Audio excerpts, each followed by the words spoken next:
Good evening, everybody, and welcome to another edition of the Sports Exchange. My name is Scott Morgan, we're at the Motor City Madmouth, and I am pleased to be joined by former Florida Panthers assistant general manager Mike Santos. And Michael's been a hockey analyst for us for a long time. And Mike, how appropriate is it that we're talking about the Panthers exclusively tonight? So welcome back to the Sports Exchange, Mike. Glad to have you with us. Yeah, it's great to be here, and it's great to be here when the Panthers are doing so well. Yeah, they really are. The Panthers, quite a year. They really are. You talk about this team, the way that they've managed to overcome things during a COVID year. I think one stat that stands out about the Panthers this year, Mike, is that Florida's reached a 50-point mark in their 36th game of the season, the second fewest required to reach 50 points in franchise history. They had 34 games played in 95-96. What's your take on the year that they're having? Well, I think it's a great year, with lots of obstacles to overcome. I mean, like every team. I mean, this has been uncharted territory for everyone dealing with COVID. Right. And even though they finished the season and had a playoff last year in the bubble in Toronto and Edmonton, this was really a different situation because you're playing games, you're traveling.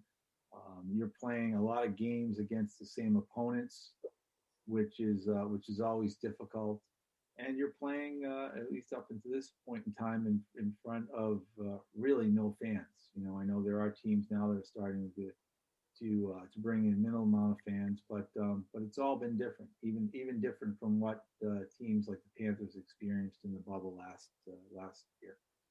All right, why don't we go back to your days with the Florida Panthers? I want you to give everybody an overview about what you did and how long you were here and the types of coaches that you worked with back in the day. I know you were here on two stints, I believe 2002 and 3, and then for another 4 years, 2010, 2014. So you're very familiar with this organization for sure, Mike. Yeah, I was there for a short period of time, a little more than a year back in 2002, 2003. Different time, obviously. There had just been an ownership change the previous year from Wayne Huizenga to Alan Cohen and partners, and the National Car Rental Center, as it was known at the time, was brand new. It's hard to believe that how quickly these arenas age, but it was an exciting time. It was an exciting time. Lots of changeover. In a short period of time, I was involved. I was director of hockey operations and corporate counsel, but in a short period of time, I also worked with a number of general managers. Chuck Fletcher, who was an interim GM for a bit, did a great job. Rick Dudley, and eventually Mike Keenan. And Mike Keenan was the coach for most of the tenure while I was there. Had some terrific players back in the day, including Roberto Luongo, who I was with the Islanders when we drafted him, and then I was with the Panthers when we acquired him twice. the first time back there in 2002-2003 season, and then again the second time when I was actually the key person in engineering the deal to get him from Vancouver and bring him back to Florida. So it was great then, and then I had the opportunity to join the organization again in 2010. There had been actually a playoff drought that had lasted from the time I left before until I was with the club again in 2010, 2011. We spent the year primarily cleaning house, so to speak. We lowered our payroll and created lots of room under the salary cap at the time. And we were in a situation where we had to spend $28 million in free agency in 2011 just to get to the salary cap floor. We did that. We signed 14 free agents. Most importantly, we stocked the cupboard with draft picks, which became a number of the top players that the Panthers have playing for them today. And in 2012, we made the playoffs again and actually won the first division championship in the club's history, only to lose in double overtime at home to the New Jersey Devils, who went on to the finals. So we got a lot of great memories of my time with the Panthers. Both stints worked with some great people, some great coaches, a number of coaches. Learned a lot, particularly from those coaches and from a lot of the scouts that I worked with. Some who were there both times that I went through the organization. Well, you said a mouthful with Roberto Luongo. His number one is retired in the rafters of the BB&T Center. I have to admit, being from the Detroit area, the number one is synonymously known with Terry Sawchuk. We all know how good Terry was, but talk about Roberto Luongo. I gained a lot of respect for him early in the century. I was living out in Phoenix at the time and moved to Florida, but I used to watch the Red Wings and the Panthers, on satellite TV out then. And Roberto Luongo, you want to talk about an incredible goaltender. My goodness, they don't get any better than him. I think he's a first ballot Hall of Famer all day long. And to me, he's synonymous with South Florida, Mike. Yeah, well, I first laid eyes on Roberto Luongo when he was a 16-year-old playing for Val d'Or in the Quebec Major Junior Hockey League. And that particular year, with our first-round pick with the New York Islanders, we drafted a guy who I also had a history with, not only in New York, but when I was in Nashville, and that's J.P. Dumont. Okay. Great career. They were teammates on a great team in Val d'Or, and ended up the year after we drafted JP in the first round, we made Roberto Luongo a first round pick. In fact, we picked Roberto and Eric Brewer, who played in the Western Hockey League, with back-to-back picks early in the first round that year. Then the following year, I spent a lot of time traveling to Val d'Or, and anybody who's never been to Val d'Or, it's way up there. There were a couple of occasions when I went to bed after a game in the little inn that was in town, and woke up the next morning, opened my curtains, and I couldn't see out the window because the snow had risen above it. So I spent a lot of cold, snowy days and nights in Val d'Or, but it was all worth it. It was a great team to watch back then. And the year after we drafted Roberto, he actually went to successive Memorial Cup tournaments as the Quebec Major Junior Hockey League champion. First year with Val d'Or, and then the second year, as happens a lot in junior hockey, as it gets closer to the deadline, teams sort of gear up for a Memorial Cup run, and he was traded to Lacadie Bathurst and brought that team to the Memorial Cup. So Roberto brought his Quebec Major Junior Hockey League teams to back-to-back Memorial Cup championship tournaments, which is quite a feat for any player, never mind a goaltender from the Quebec Major Junior Hockey League. From there, actually negotiated and signed his first contract with his then agent, Gilles Lupien, the former Montreal Canadien. And he spent time in our American Hockey League with our American Hockey League team, which was in Lowell, Massachusetts at the time, the Lowell Lock Monsters, and had a lot of success there. He spent pretty much most of his rookie year there. First start in the NHL was actually in Boston, and wouldn't you know, he recorded a shutout, and the rest is history. Mike Milbury decided at the entry draft in Calgary that he was enamored with a young guy coming out of the U.S. National Development Program named Rick DiPietro. So he traded Roberto to Florida, and I was in Florida with open arms while I was there for Roberto that time. And of course, I had left for Nashville when Roberto was then traded again during the draft. The year the draft was in Vancouver. I believe it was 2006 that he was traded to Vancouver, and of course had a great run in Vancouver, brought the team to the Stanley Cup Finals, only to lose to the Boston Bruins in 2011, and also had an Olympic gold medal added to his resume during that period of time while he was in Vancouver. The infamous overtime game against the USA team and gold medal in Vancouver. He was on that team, and fortunate enough that he was available when I was still with the Panthers in 2014, and acquired him from Vancouver at the trade deadline that March. So, a lot of great memories with Roberto, and I don't know too many people to tell you that have anything but great memories with him, because in addition to being a world-class goaltender, he's a world-class person. His family is world-class, and I think that he would tell you himself that after his first year in Florida, he knew that was home for him, and met his wife, who was the daughter of the folks that owned Pizza Time right near the practice facility, and he's now a fixture in South Florida, and I think that's the rightful place for him. Let's stay on the goaltender theme, Mike.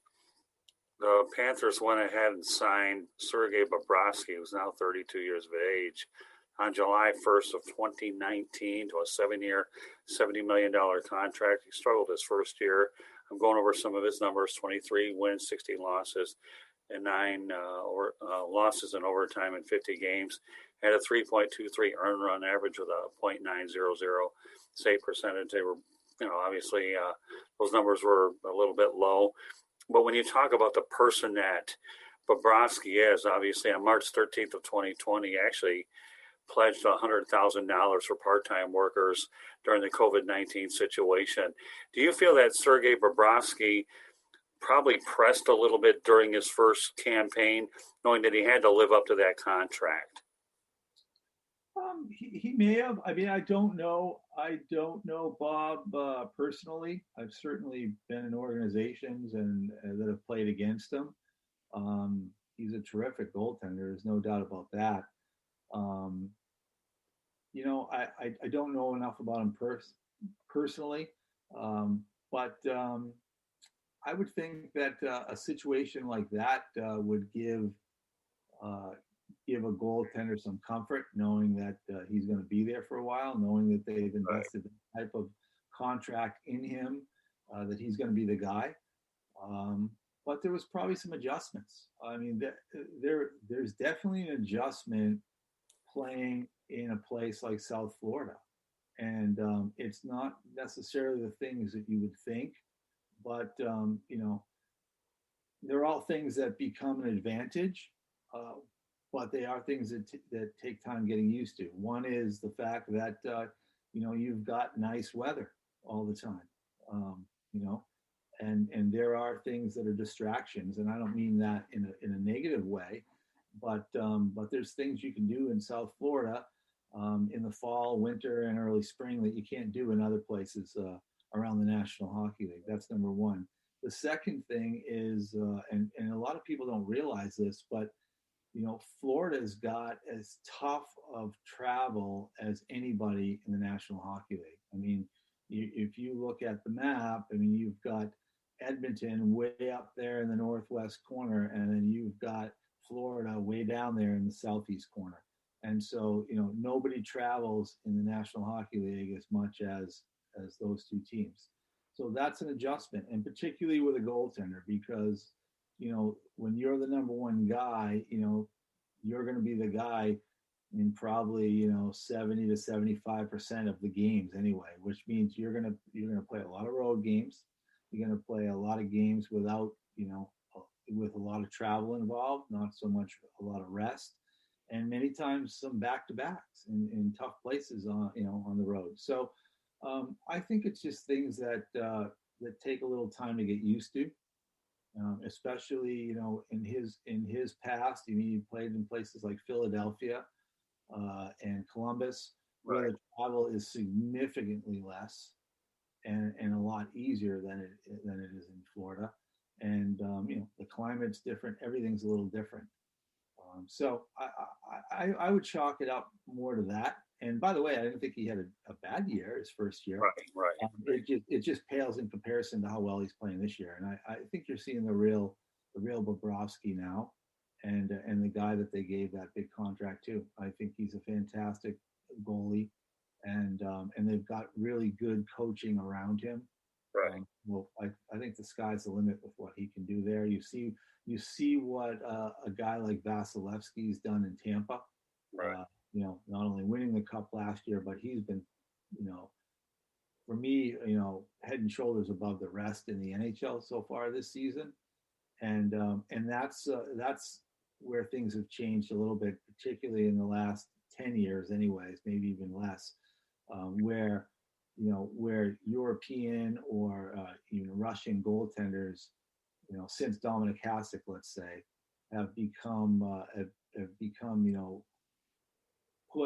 they've become more leaders when it comes to their teams in the NHL. Where for the longest time, there weren't a lot of non-Canadian or U.S. goaltenders that the teams would trust to be the guy that could bring them to the top.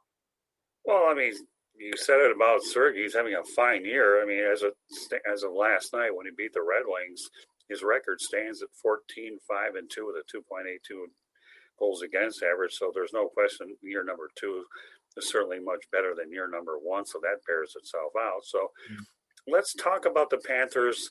Been an interesting week for them. They lose Aaron Ekblad for 12 weeks, suffered a leg injury on Sunday against the Dallas Stars. He obviously was leading defenseman with 11 goals, and he had 35, and 11 assists over 35 games. How much of a tough loss is it for the Panthers when you deal with a player the magnitude of Aaron Ekblad? Well, I believe what they're going to miss most about Aaron Ekblad is his leadership. This is a captain type player. I mean, he's a leader on the team, and I don't use that term lightly. I think this is a guy that was asked to become a leader young, in his career, and has lived up to it. From what I've seen, I mean, he was actually the first round pick my last year with the Panthers. So I was never with the organization while he was playing for the club. But, that's what I think they'll miss the most with him. Now, that being said, I think the Panthers have a good group of veterans on that team, right? Including some that they've acquired recently. Huberdeau, Barkov, those type of guys. I mean, they've been around long enough now. They're not kids any longer. I mean, and they're part of that leadership group. Acquiring a guy like Patrick Hornquist, who's won Stanley Cups and who's been around, and leads by example in the way he plays. And he plays a real gritty, hard game. Goes to the tough places on the ice. I mean, those are the things that I think will help the Panthers, and certainly they'll miss Ekblad, but I think they can get over missing Ekblad just because they've got what's, I think, most important with winning organizations, and they've got a group of leaders. They have a leadership team as opposed to, looking to one guy or one or two key guys on your team that when they go down you can't recover. The Panthers have several leaders in this group, so I think they'll be just fine. All right, so let's talk about the main reason that the Panthers are among the elite teams this year. This team here, you talk about Jonathan Huberdeau. I mean, he scored 17 seconds in the last night's game, but, he's certainly a very big part of this team. We already alluded to Sergey Bobroski, and they picked up Carter Verhaeghe, who's had a nice year. He's got 17 goals, 15 of them even strength. I believe he was playing was he playing for Tampa last year, I believe? Yeah. So, it didn't take him very long to go. All he had to do was take the track up I-75 or to come down to Florida. And there's a lot of guys on this team. I'm just talking about some of the ones that stand out. But why would you say, Mike, that the Florida Panthers are among the elite teams here in the National Hockey League? I mean, the record stands at 23-9-4. and they're playing good hockey with victories in each of their past 3 games. But why do you feel that they are as good as they are? I think there's a couple reasons, Scott, and the first is I don't think this is anything new. I mean, I saw this starting to happen a little bit last year, but they had some other obstacles to overcome. But I think they believe in themselves. I think that's the most important thing. I think they go out there night after night expecting and knowing they can win. And then the way this season has been created with, all this interdivisional play, they've done a really good job of beating the teams they should beat. They've done a bang up job. I don't know their record. I don't have them in front of them, but they've done a bang up job of taking care of Detroit. They've done well, they're 5-2 against Detroit right now through 7, so they'll have one more. They've done a great job against Dallas. They've done a really good job against Nashville, who's coming on. I mean, they've won the games they should win, and they've also been right there in those games against Tampa and Carolina. So, I mean, are those 3 teams at the top of that division, or who have been at the top of that division all year at the top of the league? Maybe. I think we'll find that out when we get to the playoffs. They're definitely going to be in the hunt. There's no doubt about that. But this year is so unique that we really don't have a measuring stick because you're only playing a quarter of the league. Right. But that'll make the playoffs real interesting, right? I mean, we all have years where we have somebody's number or they have our number. The Panthers certainly have that over a few of the teams in their division this year. It'll be interesting to see when we get to the playoffs, and hopefully they play enough that they get out of their division and get to match up against some of these teams. Not only on the East Coast, but some of the teams out west too, because there's a team in Colorado I have a real interest in. I think that's going to be an interesting team to watch this year. They've started to build something the last couple of years. You've got teams like St. Louis that they haven't taken a year off yet since their Stanley Cup win almost 2 years ago now. And then, the Canadian division's been really interesting to me. I mean, is Toronto a team that's been, a division rival of the Panthers for a long time before this year? Are they for real? I don't know. It's tough to tell. It's tough to tell the way everybody's playing, within their division, and we're going to find out. I've always found that this year is fascinating, Mike, because it reminds me of the original 6 era when everybody played each other 9 million times, but COVID circumstances being what they are, it's interesting to see an opponent 7, 8 times for sure. That's a really interesting point, Scott, because if you go back in time, let's say the original 6 days, and you look at the standings year after year after year, the same teams were at the top and the same teams are at the bottom year after year after year. And a lot of that comes with the belief, right? And I think the Panthers are one of the teams in their division anyway right now that believe on a nightly basis, along with Tampa and Carolina, that they're going to go out and they can win every night. And that's not necessarily true for the teams at the bottom of that division right now. They don't have that belief. Part of that comes from some of the guys that they've acquired that have been in those big games, that have won Stanley Cups. Even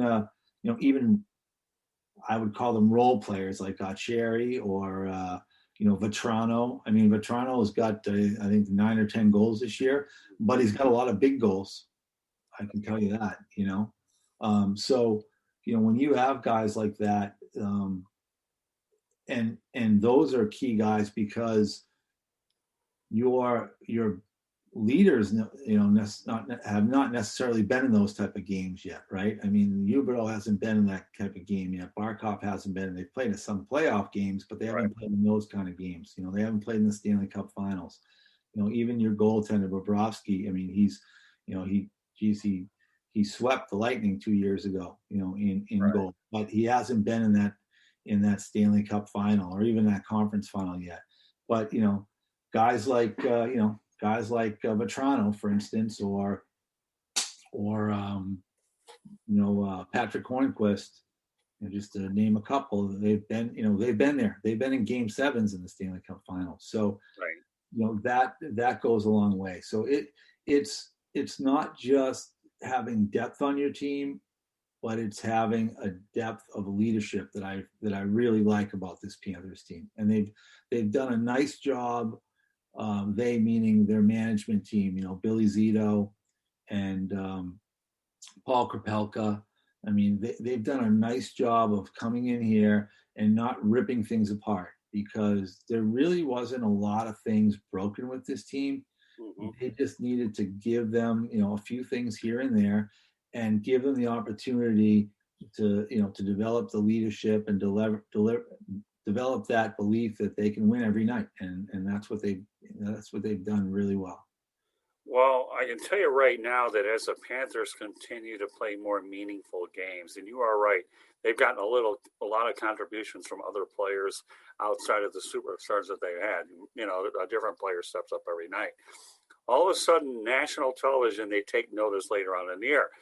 So the NHL's revised their schedule. The Panthers should see NBC 2 or 3 times at the end of the year. Of course, you know what's going to happen come playoff time as well. So do you feel that the Florida Panthers, Mike, are finally gaining the national respect that they deserve? Yeah, I think it's still going to take a little more time, Scott. That comes with success. I mean, national following and national respect comes with success. And they're having success this year, right. But they've got to continue to do it, and they've got to get to those big games, right? I mean, they've got to get into the second, third, or even the Stanley Cup Finals in the playoffs. They got to advance. Making the playoffs isn't enough, right? Once you get a couple of playoff series wins under your belt, once you start advancing and getting to the second round, the third round, really challenging in the playoffs for the Stanley Cup, people take notice. I mean, they have no choice but to put you on national television at that point in time, and that's what they look to. I mean, ESPN is going to have this deal now. I mean, that's what they're going to be looking for. They're going to say who are the successful teams, especially ESPN is going to be looking who are the successful U.S. teams this year in the playoffs, and that's what they're going to build their schedule around the following year.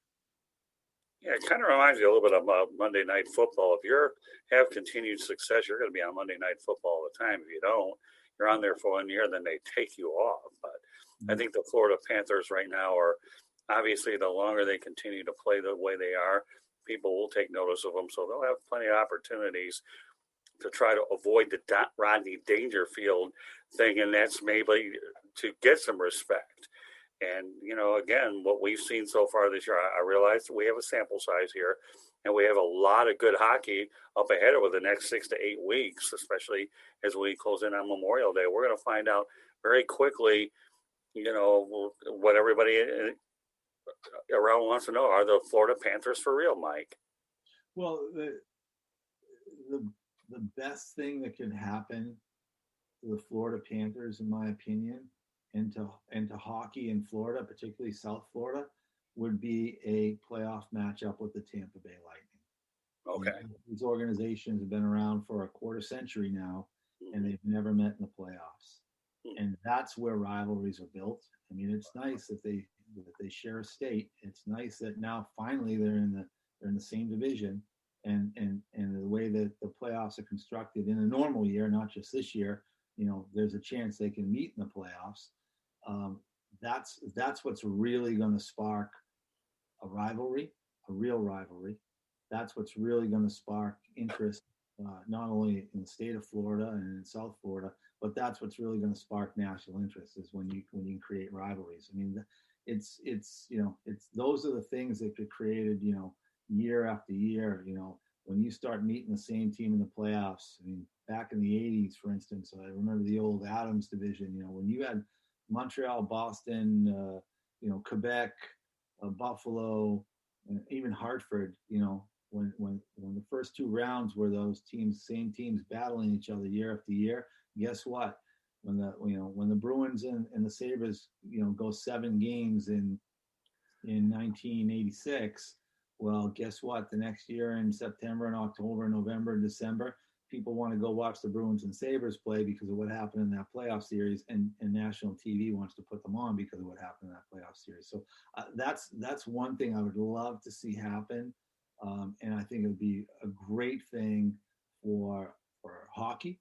I think it would be a great thing for ESPN going forward next year, and it would be a fantastic thing for all of Florida, and especially South Florida, if those two teams, which are good teams now, could match up in a nice long playoff series.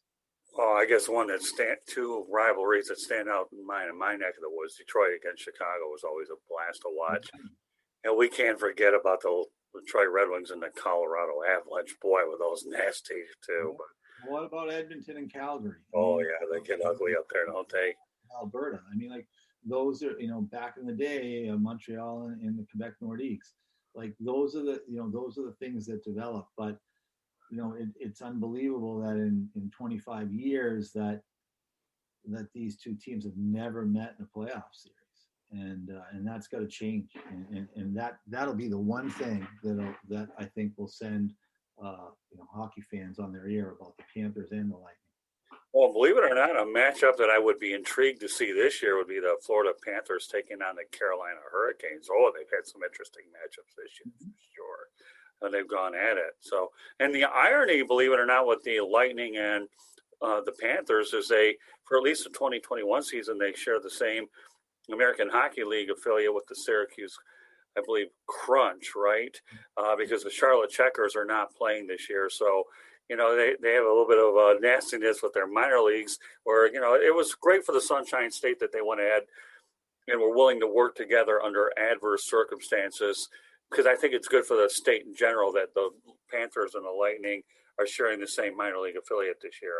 But when let's just say you have an interesting dynamic, okay, and put your personnel cap on. When you have two teams sharing the same franchise with the rivalry, how does all that shake out from a coaching standpoint, personnel standpoint, about who gets more ice time and so forth? Well, this is such a unique year that I don't think there's going to be too many issues with that. But I can tell you, back in the 80s in particular, but even going into the 90s, there were shared affiliates in the American Hockey League, and it was a big issue. It was a big issue, and typically the team that controlled the coaching staff and the head coach was the team that got the upper hand on making sure that their players got a little bit better development, players got a little more ice time. And there were a lot of battles over those types of things, and I was involved in some of them, in some organizations where the team that controlled the coaching staff, or in some cases maybe owned the affiliate, they were the team that got more of a benefit out of that affiliation. So I don't think that's a particular issue this year. I think everybody's pitching in, especially at the American Hockey League level, to do what they need to do. I believe the Calder Cup sort of been put on ice, so to speak, this year. Not that it's not important, but it's not the primary reason why we have AHL hockey this year. Not that it truly is for development, and it truly is so that these teams can have some players out there ready and continue to develop them for the future. Okay, on Monday's edition of 108 Stitches Baseball Talk, a baseball show that we do, I mentioned that the Panthers can develop a winning culture. Sellouts I don't believe will be a problem here, especially in a centrally located stadium. The BB&T Center, to me, Mike, is one of the best facilities that I've ever been in, and certainly one of my favorites. And I've been to quite a few arenas over the country, maybe not some of the most recent ones, but this one here is I always joke around with it as being my hockey house. But again, it's a beautiful facility. But I believe that this is a hockey town waiting to erupt. I really, really do, because you have a lot of things going for you here. Number one, you have a great transplant area. I think ownership is even committing to redoing the War Memorial Auditorium area to try to make that a first-class practice facility so they can develop youth hockey. And I know they've been playing at the ice den where you were at for a while. So my question to you is this, okay? Obviously, winning certainly helps out a lot. We know South Florida is a demanding area where if you win, they'll support. But we've seen the sellouts at BB&T Center, okay? But let's talk about the South Florida area per se. I know they've held an all-star game here, and they were preparing to hold another one. COVID-19 probably put those plans on hold just a little bit. But can you see this being a hot ticket down the road here in Sunrise with the Florida Panthers if things are handled the right way, having a consistently winning culture, and just changing the image of the franchise? Because the Miami Heat have won 3 titles. The Dolphins are good for 2. The Marlins have won 2. They haven't had a lot of winning seasons, but when they've been in there, they made them count. But there's no reason to think that the Florida Panthers should be able to dominate this market at all if things are handled the right way. I mean, look, you're saying the right word, culture, but the culture has to happen inside the locker room. The fans will be attracted to the team. Certainly, winning is a big part of that. And you mentioned the Miami Heat. I mean, I was there through the entire LeBron James run. When I got there, the Heat drew about 3,500 a game. And I was there when LeBron left, and that following season, the Heat drew about 3,500 a game. Everybody loves a winner. We know that. That's not just unique to South Florida. That's in every market. But the fans fall in love with the team, not only for its competitiveness, but the culture that they create. And that's got to be created in the locker room. And I think that this is a real unique year, obviously, but it's also a unique opportunity to build a culture. And the reason why I say that is because of the way the team travels this year. I was with Nashville, and one year, and my boss, David Poyle, the general manager there, we were having a discussion early in the year, and he's just like, what's wrong with our team, the culture, the chemistry? And I told him, the players don't know each other. And he said, well, what do you mean by that? I said, well, watch the next time we go on the road. He said, they pull up on the tarmac in their cars, they get on the plane with their headphones on, they turn on their iPad, the plane lands in another city, and they turn their phones on, and they go to the hotel, and they all have their own hotel room now. They don't have roommates anymore, and they go out to dinner with their agent or somebody that they know in that town, and they don't do things with one another till they're at the rink on the ice the next day. And then the game's over, and they get on a bus, and they charter, and they fly to the next town and get in there at 3:00 in the morning. This year, with the way the schedule's set up, where you're playing 2 or 3 games in the same city against the same team, it's a little bit more of that baseball type schedule. Mm-hmm. So players have more of an opportunity to go out together on the road, to go to dinner together, to walk around the city together, go shopping, whatever they want to do, but they're doing things outside the rink together as a group. And that's really where the culture, is built. I mean, back in the day, I grew up in Boston, and, I can remember teams coming into the Boston Garden, and as soon as the game was over, there weren't charter planes in those days. Everybody flew commercial, so they weren't flying out to the next morning. But after the game, they couldn't talk to the media and shower fast enough because they were all heading to the same bar, all 22 of them, before it closed, to hang out together. And that because of the way teams travel, on charter airlines, the way they're in the air and getting into cities at 3:00 in the morning and having their own hotel room. They're not talking to anybody. They're not sharing a room with anybody. I think that's really cut into the culture. So this particular schedule this year and this pandemic, I don't think could have come at a better time for the Panthers as far as building a culture, because you can do all kinds of things off the ice. I've done them myself, but it's up to those guys in that room to build the culture and to build the relationships with one another, and that's what takes you far in any season, and that's what eventually attracts the fans and makes them fall in love with your team. And Well, if that happens, I think you're gonna see, the BB&T filled up on most nights, and I've been there. I was there in 2012 when the team came out of nowhere, and it built over the course of the season. And by the time we got to the end of the season, and particularly in the playoffs, you couldn't get in that building. So I think the same thing will happen with this group. yeah, well, I mean, the potential is there. Any championship team is built on not only character leaders in there, but the ability to like each other, the ability for the coaches to instill that positive personality in there. You don't need a coach who's belittling guys all the time, where you lose the locker room and then they quit on you. In order to win, you have to like each other first. And be able to, you take the good with the bad. You don't throw anybody under the bus, and then all of a sudden that energy and that culture becomes contagious. And I think that's probably what, if I understand correctly, Mike, that you're referring to. Is that correct? Yeah, I mean, everybody uses the buzzword culture, and everybody wants to create a culture. You can't create a culture. A culture's got to happen, and it's got to happen with those guys in the locker room. Okay, so let's talk about some of the Panthers' skill players. Are there any particular skill players, Mike, that stand out for you this season?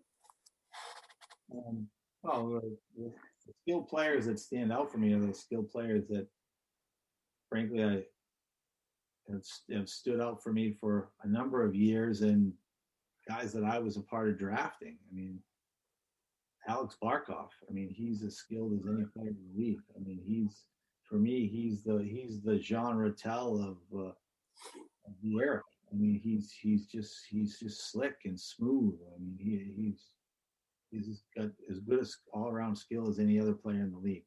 I mean, the way he plays the game. Certainly, Jonathan Huberdeau. I mean, how can you argue with that? And then even veteran guys who maybe you think of in a certain way, but Keith Yandle.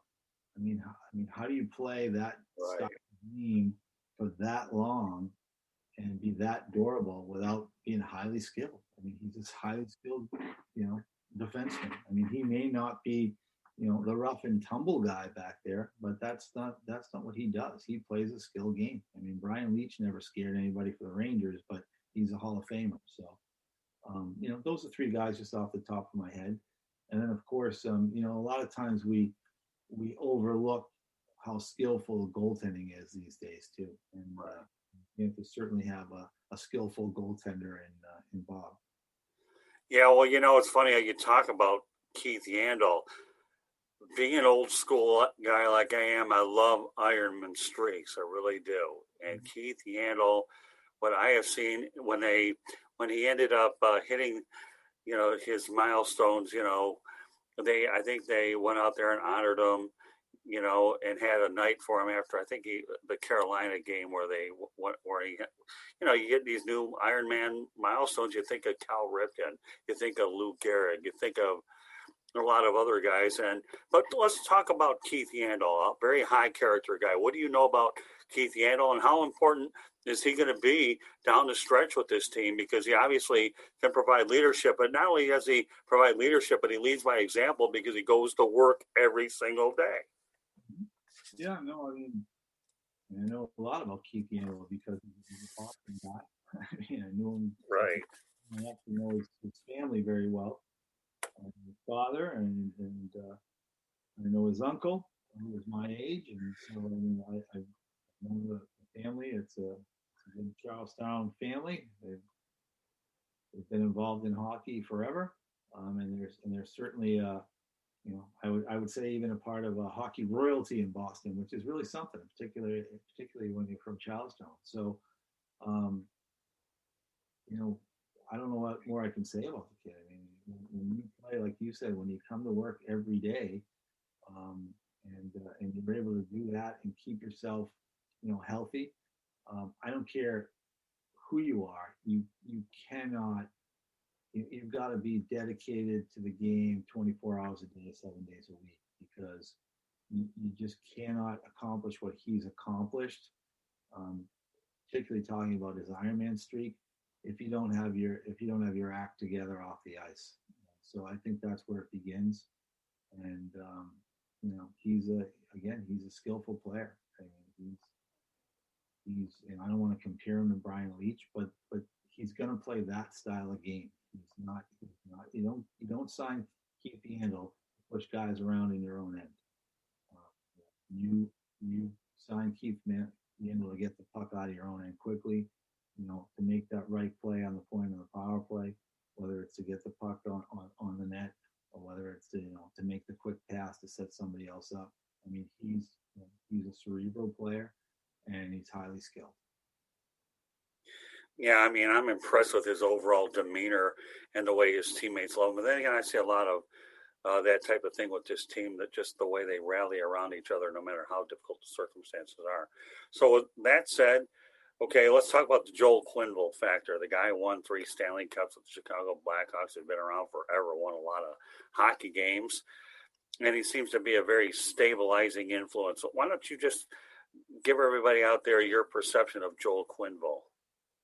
Never worked with Joel, but certainly been in organizations where we faced him a lot, particularly my time in Nashville, where we were in the same division and meet up with Chicago once in a while in the playoffs. So, I respect everything he's done as a coach, particularly in Chicago.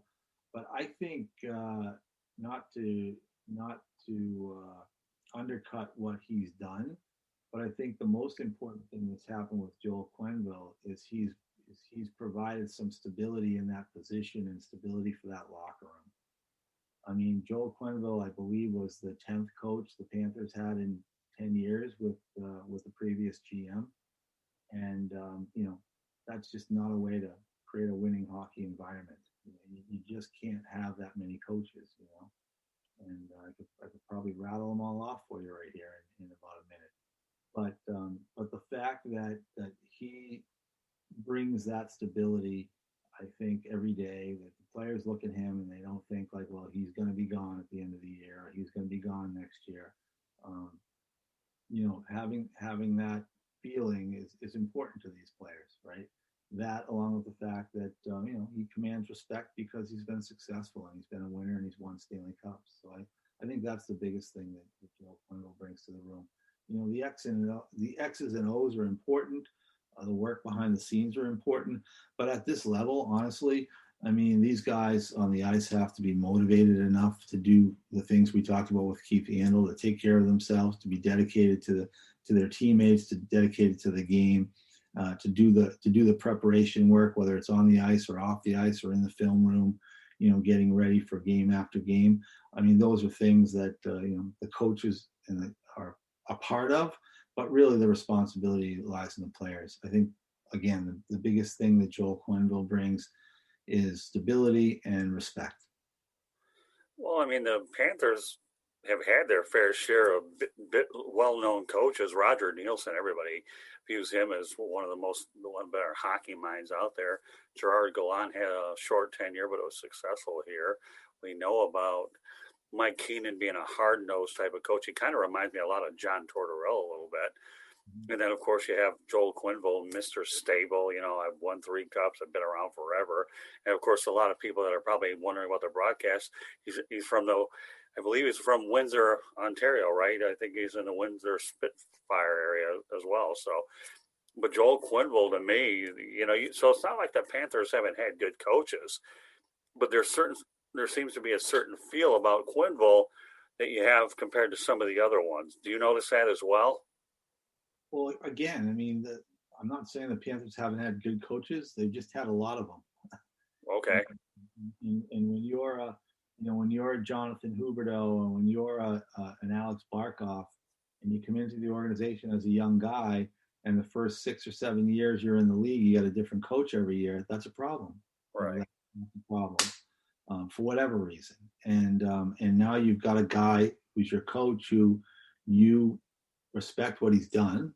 Not that they haven't respected maybe some of the other coaches that have been in that locker room, but you understand that he's going to be there. He's going to be there next year and hopefully the year after that, and that he's there to stay.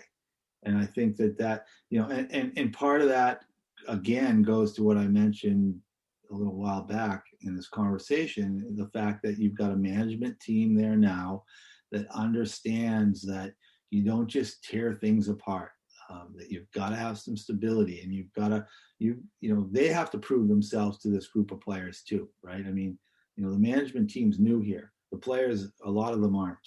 And they've seen different groups of coaches, especially coaches, scouts, management people come and go. So you come in as a new general manager, Billy Zedo, and a new management team, and you got to prove to yourself, to these guys, especially guys like Barkov and Huberto, that you're the real deal. And I think they've done a really good job of that. And one of the things they've done is create stability by letting everybody know that Joel Quinnville's our coach. He's going to be our coach. What is your perception of Bill Zedo? I like Bill. I mean, I've known him for years. Conducted business with Bill. I think he was a great hire, and I think he can be a no-nonsense guy when he wants to. I think he's a smart guy, and I think that's one of the things that gets overlooked these days when it comes to selecting management people, especially general managers, is that you don't necessarily need somebody who played in the National Hockey League. You need an intelligent guy, a guy that's willing to go to work every day and punch the clock and do the things that are necessary. And it's a much more evolved game now. You've got a collective bargaining agreement with lots of rules and regulations and thousands of pages, and it takes intelligent, well-educated people to be able to sift through that information and build a good hockey organization. And I think Bill's the type of guy that can do it. All right. Today, the Florida Panthers signed a young goaltender by the name of Spencer Knight to a 3-year entry-level contract. He's out of Boston College. He's a Panthers 2019 first-round pick. He helped lead the U.S. to a gold medal at the 2021 World Juniors, and obviously he was he was a top 10 finalist for the NCAA's Hobey Baker Award. We've talked about the goaltender theme a lot, beginning with Roberto Luongo, obviously as good as it gets.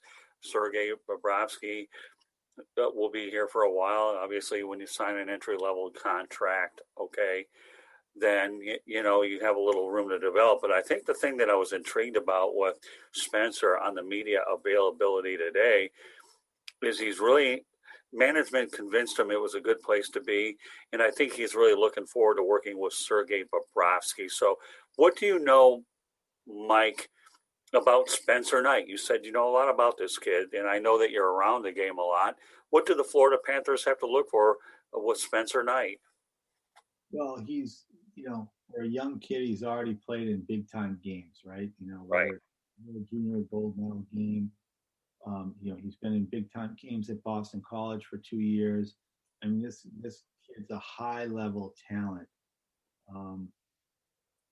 The Panthers did a great job selecting him in the draft. I mean, it was a great selection.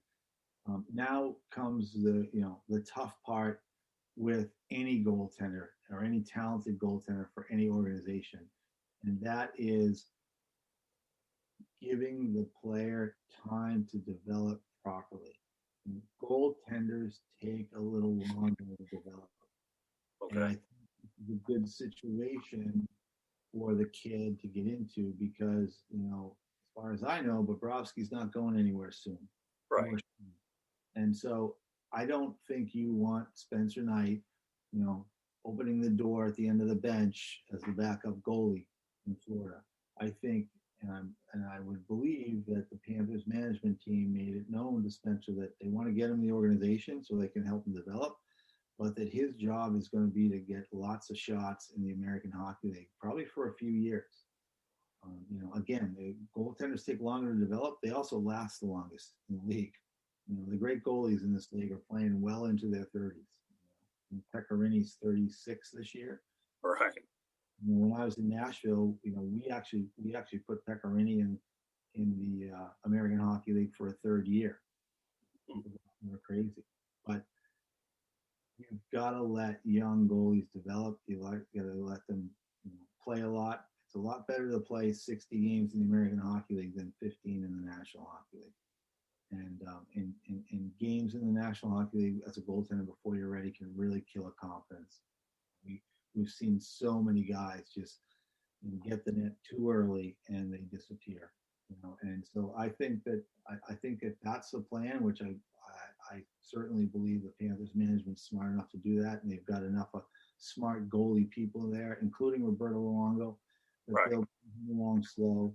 And you'll probably see a situation I hope you'll see a situation very similar to what Tampa did with Vasilevsky, where they had Bishop, a Bishop who was actually their guy and got them to a Stanley Cup final. They didn't win it. And then, when Vasilevsky was, in their minds, finally ready to take over, they moved Bishop near the end of his contract and move Vasilevsky into the spot. I think you'll see a similar situation, but it'll be a few years, and it should be. You got a 20-year-old kid, he's going to be a lot different person when he's a 23, 24-year-old man. Would you compare the mindset, Mike, of a goaltender to a quarterback in the NFL, where, let's just use this as an example. A lot of people like to do it. I'm going to do it as well. Where you have Brett Favre and Aaron Rodgers. If you're a Green Bay Packer fan, okay. Aaron sat for a while until it was time for him to take over, because Brett kept waffling to a point where Mike McCarthy wouldn't let him waffle anymore and moved on with Aaron Rodgers. But, Aaron had a lot of time to develop until he was ready to make that leap as starter. But do you feel that the mindsets are comparable to the two positions, a goaltender as well as a quarterback? I don't know if it's the mindset of the player. I think it's more the mindset of the organization. Okay. But I do think that that's a really interesting analogy, because the organizations in the NFL that are willing to draft a quarterback and bring him along and let him learn under somebody else and let him progress at his own pace are the ones that over long term end up with the successful winning quarterbacks, just like the goaltenders in the NHL.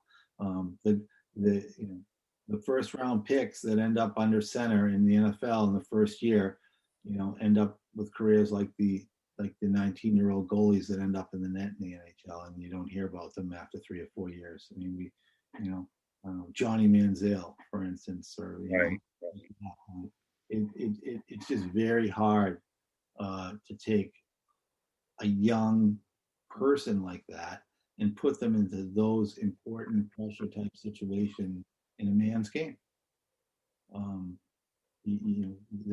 There's nowhere to hide in goal in the NHL. Jacques Plante once said, how do you like a job where every time you make a mistake, they put a red light on over your head and everybody boos you? Right. It's a tough pressure position, and you can really kill a kid's confidence, and you can really ruin a good goaltender if you try to push him in there too soon, just like he can with a young quarterback. Yeah, well, I mean, when you look at positions in every sport, whether it's a pitcher, you can ruin them quick if you don't handle them the right way. A quarterback obviously is a focal point at the end of football, as well as a goaltender. The spotlight's on these guys all the time. Once the puck comes in their direction, they're all looking at it. They're not looking for empty net goals, that's for sure. So, either you're the hero or the GOAT on every shot, it almost seems like to me. But when we look at the Florida Panthers, per se, as we approach a stretch run for the 2021 season, Mike, how far can this team really go? I mean, I know they've been hit with some recent injuries, but they've done a magnificent job navigating through the COVID-19 situation, where a lot of other teams struggle with that early on. I mean, again, we all know hockey is a very physical sport. Of course, back in the day when we were growing up, there was a lot more fighting involved, but you still have the physicality in hockey. where you can sustain that injury that keeps you out for a while. But how far can the Florida Panthers go as we approach a stretch run, Mike? Well, I mean, first of all, with the COVID situation, I mean, so far so good, right? But Right. you know, I would never get too confident or cocky with managing COVID. I mean, anything can happen. Okay. Happen at the worst time. So that is just going to happen. What's going to happen is going to happen. I mean, I'm sure they're doing everything, very well. Certainly, I've done at this point to avoid it. But anything could happen. But that aside, I mean, how far they could go, they could go all the way. I mean, they really could. But the challenge initially is going to be to get out of their division. And as we said before, they've done the job they've needed to do, taking care of the lesser teams in their division, winning the lion's share of those games, and they've been very competitive and successful against both Tampa and Carolina. So a lot will happen as it always does when it comes down to seeding. I mean, if the Panthers could grab that top seed in the division, that could be really important, because now all of a sudden you've got Tampa and Carolina. They're going to match up in the first round, and somebody's going to go, right? So instead of having to go through two of those teams, possibly you're only going to have to go through one of them. You got to look at who's coming up and who's playing well at the end of the year. I mean, right now Nashville's hotter than a pistol. Right. The Panthers have done very well against Nashville this year, so maybe that's a perfect matchup for them, right? So, but we've seen teams before. We've seen the LA Kings get hot at the end of the year, finish in the 8th spot, and win the Stanley Cup. We've seen the Edmonton Oilers get hot at the end of the year, squeeze into the 8th spot in a playoff series, and end up going to 7 games in the finals before losing the Stanley Cup. So, I mean, there's so much hockey left to play, but they certainly have as good a chance as anybody else. And when I say anybody else, I really mean Tampa and Carolina winning that division. And then because there's been no, play between division teams, between teams in the other divisions and the Panthers, who knows, right? I mean, who knows who's going to come out of those divisions, and who knows how they match up, because we haven't seen it. Well, we know full well that the trade deadline, I believe, is April the 12th. So there are moves that can be made there. I'm sure Bill Zedo is very cognizant of that. And more importantly, the one thing about hockey, I always love the hockey playoffs more than any of them, that a hot goaltender can carry you the distance for sure. So with that said, do you think that Sergey Bobroski is that type of goaltender that could carry you the distance, compared to some of the other ones that have taken over at key times? I'm sure that we can go through that list. I think he could, sure, but he hasn't done it yet. Okay. He's got to do it, and he's capable of doing it. But right now, you've got a guy in your division that's already done it. You've got a guy named Vasilevsky that's already done it, and so right now, I mean, you've got to give Tampa a little bit of an edge because of that. But again, I mean, that's I think, not only like we talked about before, one of the great things that could happen for the sport, and for the sport in all of Florida, especially South Florida, but that could really be, and when I say that, I mean a playoff matchup with the Tampa Bay Lightning. That could be the thing that finally, after 25 plus years, brings the Panthers to the next level and brings their fans to the next level. Yeah, I've only seen these two teams play once this year, and their games that I'll be seeing, obviously, as the year goes on. I can only imagine how ugly and nasty this is going to get as we go down the stretch between the Lightning and the Panthers. I really can. But I think you're right. For the state of Florida, I think it would be unbelievable. I think also when you look at, it would be for the state of goaltending too. I mean, there's your chance, man. I mean, Bobrovsky did it a couple of years ago with Columbus. It would be a heck of a lot different if you could do it for the Panthers against the Lightning. I think you brought up an interesting point that I really never thought about until you mentioned it. The Florida Panthers probably travel more, especially during a regular year, being in southern Florida, than a lot of the teams out there. I can't imagine the only team that would travel any further would be the Vancouver Canucks, and of course the Seattle Kraken will join the league next year.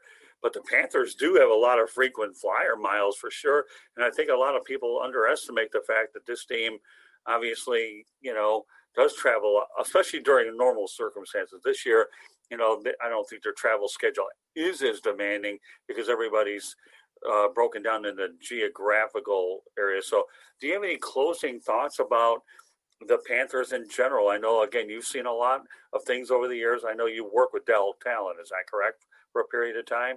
I was with Dale Talon for 4 years, but when I was in Nashville, I was actually starting to devise divisional alignments for the NHL. Okay. And I finished that during my first year with the Panthers, and then after my second year was when the league actually changed the divisional alignment. The problem is my initial alignment for the Panthers division had Nashville, Dallas, and St. Louis in it, but our president of the team at that time was more concerned with selling tickets against some certain teams. So he went into the Board of Governors meeting and actually changed it. And so we ended up with Montreal, Toronto, Buffalo, and Boston in our division with Tampa and Florida. And so it didn't really help us at all. Now you're seeing a division which was a lot closer than the one I had devised back in the day. I think that's helped the Panthers tremendously this year, not having to do that crazy travel. And hopefully they'll look at this and realize that and stop worrying about having Montreal come into the BB&T Center 4 times so they can sell out 4 games and start giving the team a better chance to be more competitive and win, and then they'll sell out 41 games. Do you have any friends or people that you know are with the Panthers as we speak right now? Yeah, plenty of them. I would consider a lot of the folks on their management team friends, including Bill Zedo and Paul Fenton, who's, I believe, some sort of an advisor with the organization. His son PJ, who I actually had play for me in Rochester, right, way back when.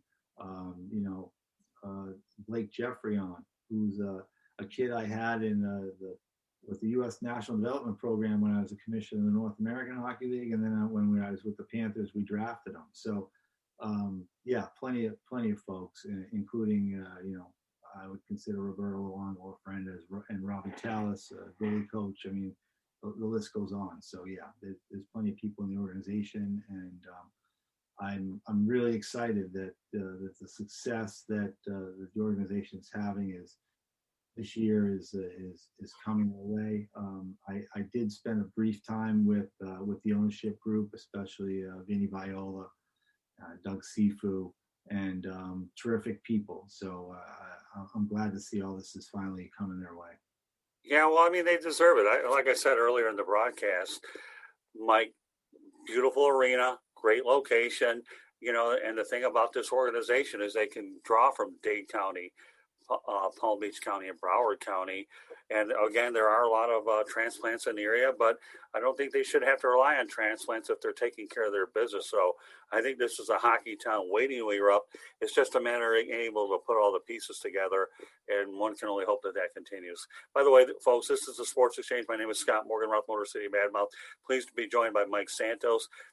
Mike Santos used to be the assistant general manager on a couple of occasions for the Florida Panthers. We're glad that he's with us on the broadcast tonight. For all you folks that want to follow the Sports Exchange, you can view this broadcast on our YouTube channel, South Florida Tribune. Subscribe to that. This broadcast can also be seen on our website, southfloridatribune.com. And we push it all around social media on Twitter at Tribune South. So, there's a lot of different ways to access the broadcast. I've been working with Mike a long time. He's certainly a guy that I really trust for hockey information. He's been around a long, long time. And, I am so delighted to have you on the show tonight talking about a team that you worked with for a long time and that you know a lot about, and I think that it would be good for the area for this team to do well. And, we can only see what happens as time goes on. Any closing thoughts about this organization in general and what we can expect going forward? Look, I still make my home in South Florida. And so, I still consider it my team. I always will. And I think the fans are finally going to get what they deserve, which is a winning hockey team, and I hope that they return the favor by showing up at the BB&T Center and giving this team the support it deserves. If that happens, we're going to have a lot of good years in the future to come, and maybe we'll even see that silver chalice going down the intercoastal one day. Well, I've always been a firm believer that this is a hockey town waiting to erupt. We'll find out with the core of players that they have, because you said it throughout the broadcast, Mike. They have a lot of players that play for each other, and while they may have, and again, when you have guys pulling together, you have to have superstars that complement the role players. And as long as you have that with good coaching, then you certainly have a recipe for success for sure. And, I'll tell you, starting with Roberto Luongo, Sergey Bobroski, and now potentially Spencer Knight, one can only hope that goaltending position will be one to stabilize for a while. But there's a lot of moving parts of this organization, and I know we have a lot to we'll find out as things go on. So, but meanwhile, Mike, I can't thank you very much for joining us on this edition of the Sports Exchange. Once again, my name is Scott Morganroth, and I'm pleased to be joined by Mike Santos. So, any closing thoughts, Mike?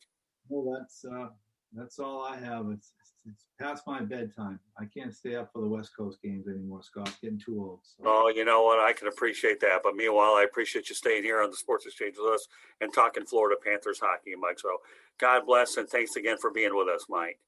Scott, take care. Thank you.